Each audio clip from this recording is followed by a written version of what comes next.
Welcome to the Augusta Lifestyle, a segment of Comcats. I'm your host, Olivia, and today on the podcast, we have a special guest, Chief Lyon of Augusta University's Public Safety and Police.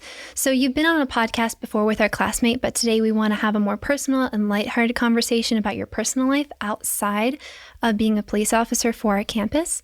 So first question we have for you today is, who are you outside of being a police officer? Oh, wow. Okay. Very good question. I guess I'll answer that by saying I'm a family man. So I've been married to my lovely bride for almost 35 years. Oh, wow. Yeah. Pretty cool. Mm-hmm. Pretty cool that she has put up with me for that long. Do you have any kids or any hobbies you like to do outside of your work? Yeah. So I have 3 kids. The oldest is 20, just turned 29, actually. Makes me feel old. And the youngest is 21. He's a junior at Georgia Southern. Okay. So he did go to school here for 2 years at Augusta University, and then he transferred out to Georgia Southern. Interesting. So yeah, and so I have a girl who's the oldest, and then 2 boys. And 2 boys, the youngest. Okay. Mm-hmm. Well, what does a normal day look like when you aren't in uniform? I love to work in the yard. Yeah? Mm-hmm. Do you enjoy gardening? I do. If you will call gardening taking care of my yard. Okay. So I don't have a garden per se, but so yeah, I've got a lot of, I only have just over an acre, but I have a ton of trees and shrubs and azaleas and just about every plant that you can imagine. So I keep busy with that. Do you have one of those giant tractors, or do you just have a normal lawnmower? No, I refuse to get a riding lawnmower. Really? Yeah, I need the exercise. I love the riding lawnmowers. I like to just ride around, and then you feel the bump, and you're like, oh, shoot, I just hit a rock or something. I remember one time I accidentally went over a rug, and it sucked up the rug, and then the lawnmower just didn't move after that. But yeah, I actually it's okay. had a bad experience with a riding lawnmower as a child. I was riding the lawnmower one of my first times on the riding lawnmower, and I had a pair of headphones that had music in them. Now, this was back in like the early 80s. And so I wanted to make sure that I wasn't going to run over something. So I leaned my head forward. And as I leaned my head forward, my brand new headphones fell off my head and I ran them over. Oh, my gosh. Mm-hmm. That's terrible. That's like the worst fear wearing headphones, especially with the cords when they hang down. You know, the old, like before AirPods were a thing and everyone had the wired headphones, you worry about the wire somehow getting underneath the mower. That would be really scary. That'd be bad. Yeah. So what made you want to become a police officer? I actually didn't, at least at the beginning of my career, didn't actually choose law enforcement. It was sort of chosen for me. And so I've been in law enforcement since 1988 and started my career in the Air Force. And I wanted to go to school, but I couldn't afford to pay for school myself, so I went in the Air Force. And the recruiter at the time, of course, they tell you a lot of different things, but they said one of the things that you could do to study while you're on the job is to be in law enforcement. So I'm like, okay. So I took the job, and the more I started doing it, the more I really loved it. And then when I got out of the Air Force, I went back to where I was from in Central Florida.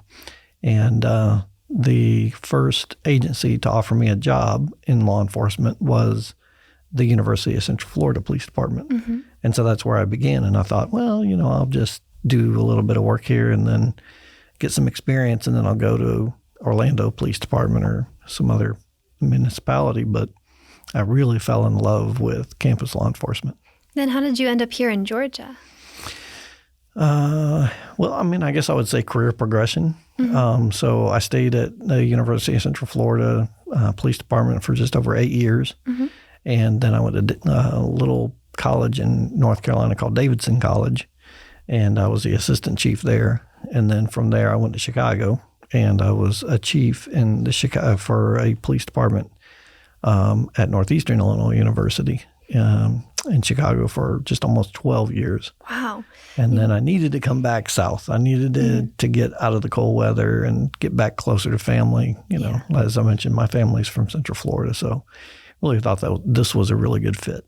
You must know a lot of people then, because moving from each police department to the next and the next, you must know a lot of police officers then. You must have a lot of good connections.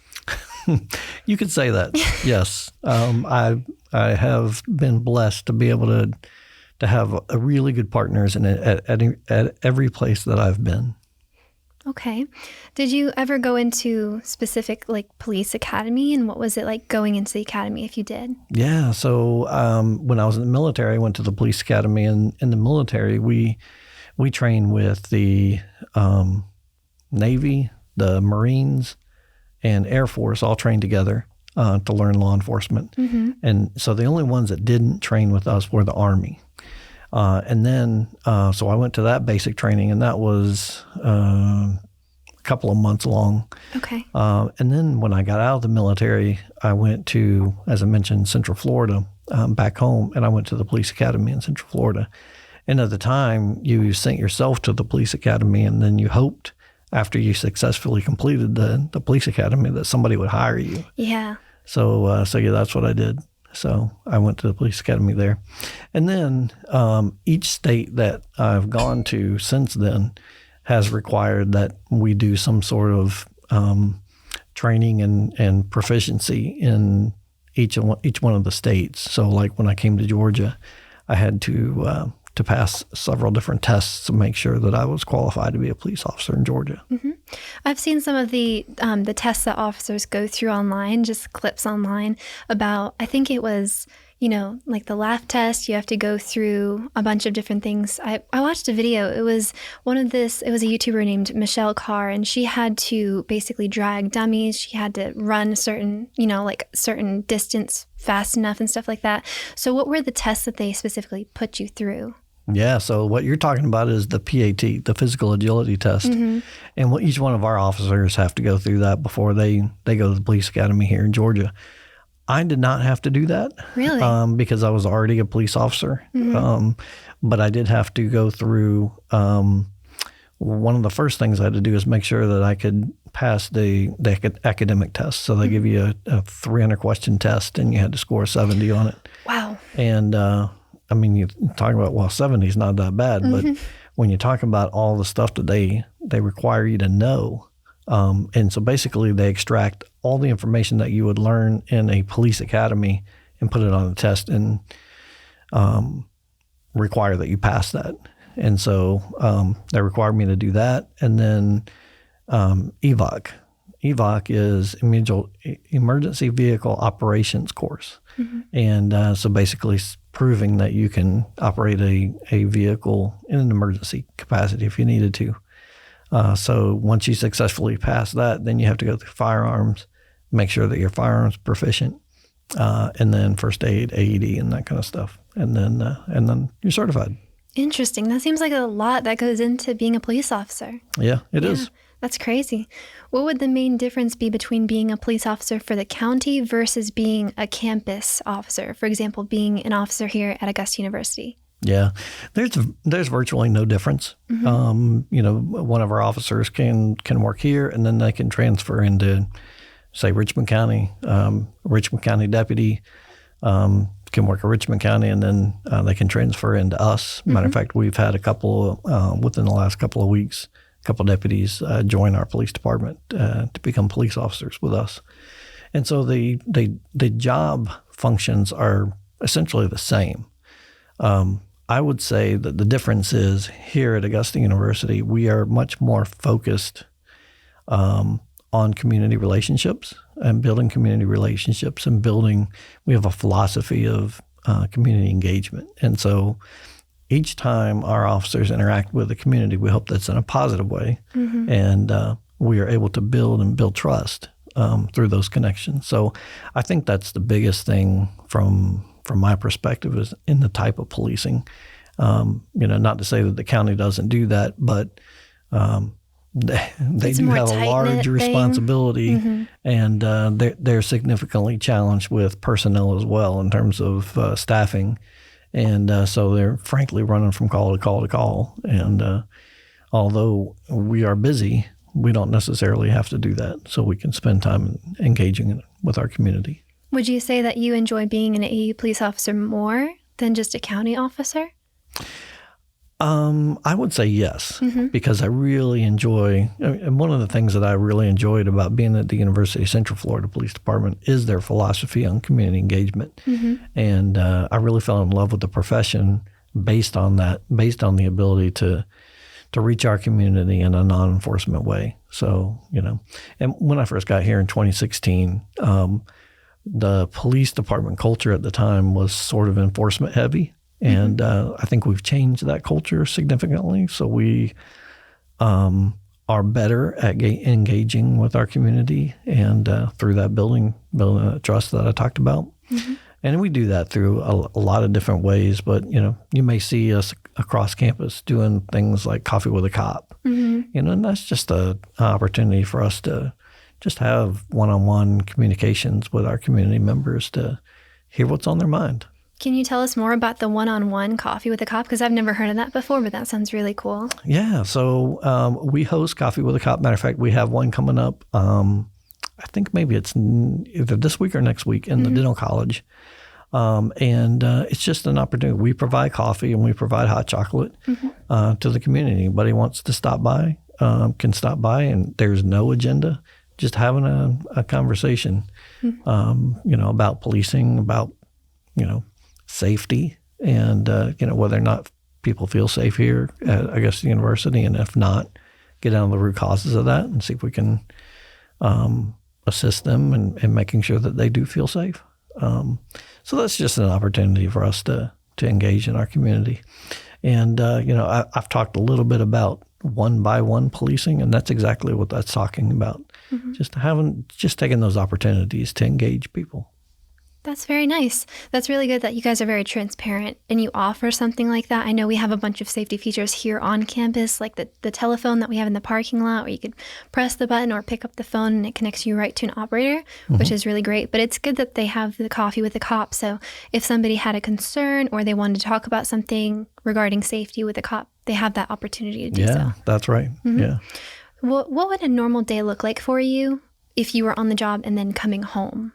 What would you do on a daily basis? Okay. That's a very good question. So my normal day is your typical things, typical administrative tasks, whether it's, policy revisions, policy review, all of our use of force, not that we have a whole lot, but, frankly, we deal with provide services to the hospital. And so every once in a while we'll have use of force with the hospital or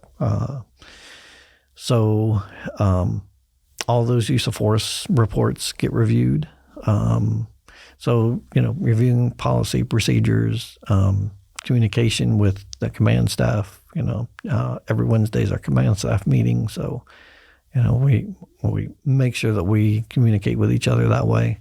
So there's a lot of different administrative tasks that I would do. And of course, meetings, meetings upon endless meetings upon meetings. Yep. Yes. And then the opportunities to get out and engage with not only the community, but our officers, and make sure that our officers are taken care of, making sure that they have what they need. Going through the typical day of doing those sorts of things, and then, as I mentioned, I'm a family man, so I go home and, do my honey-do list, things that I need to do around the house. When it's football season, I like to watch some football. So although it's been a long time since I've been a police officer with the University of Central Florida, I did graduate from there twice. So I'm a big fan of all of their sports.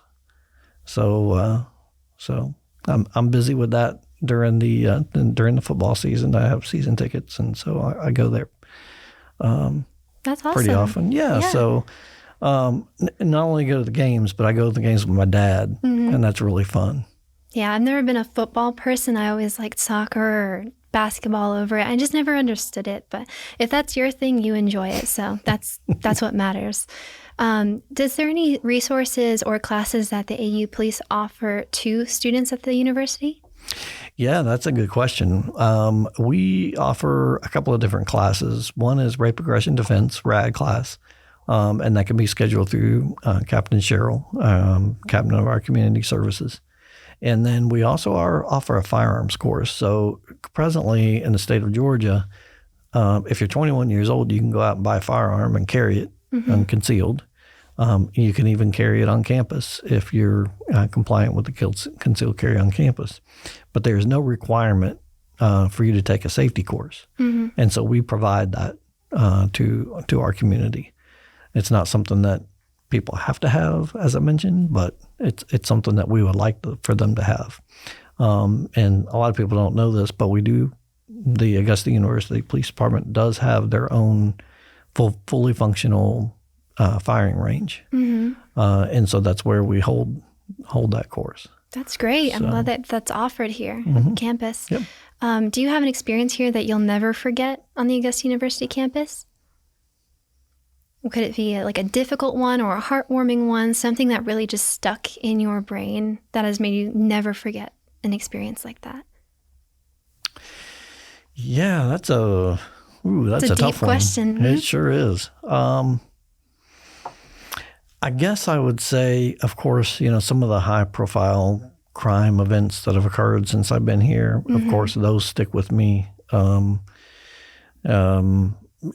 think one of the highlights of my career that I've been here so far is to help our community, obviously, but through that, helping members of our police department, because I feel like my job is to not only provide for the safety and security of this community, but also provide for the livelihood and the career development of those members of the department who work in public safety and police, and to help them along their career path. And so some of the proudest moments for me have been when those members of the department have graduated from Augusta University and gone on to do bigger and better things in policing. So that's really, I think that's the mark of a really good leader,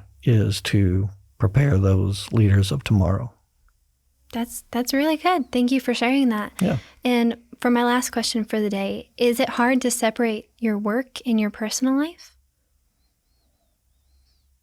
I think it used to be, but I think that as you mature as a leader, you are able to create a better work-life balance, where obviously, when you have your time off and you're in a position of leadership, you do always have the responsibility to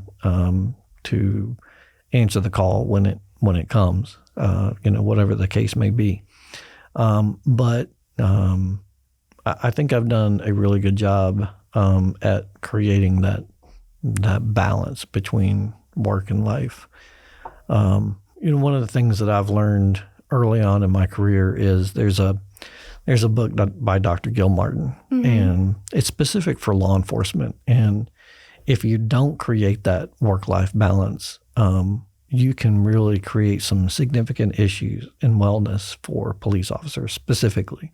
And because when you think about police officers, they're always on alert, right? Definitely. And so you can't take that, or it's hard to take that to your family life. Definitely. And because you go on sensory overload, right? Oh, yeah. And so you have to create that difference. Yeah, because if you bring that home, then, you could get the kids worried or the wife worried or whoever. Yeah, there's significant spillover. Yeah, that's definitely. for sure. Well, thank you very much, Chief Lyon, for coming on the podcast. I really appreciate you telling us about your personal life and what you go through as a cop here on campus. And we do want to disclaim that all statements made in this episode are the opinions of our own and have no affiliation with Augusta University.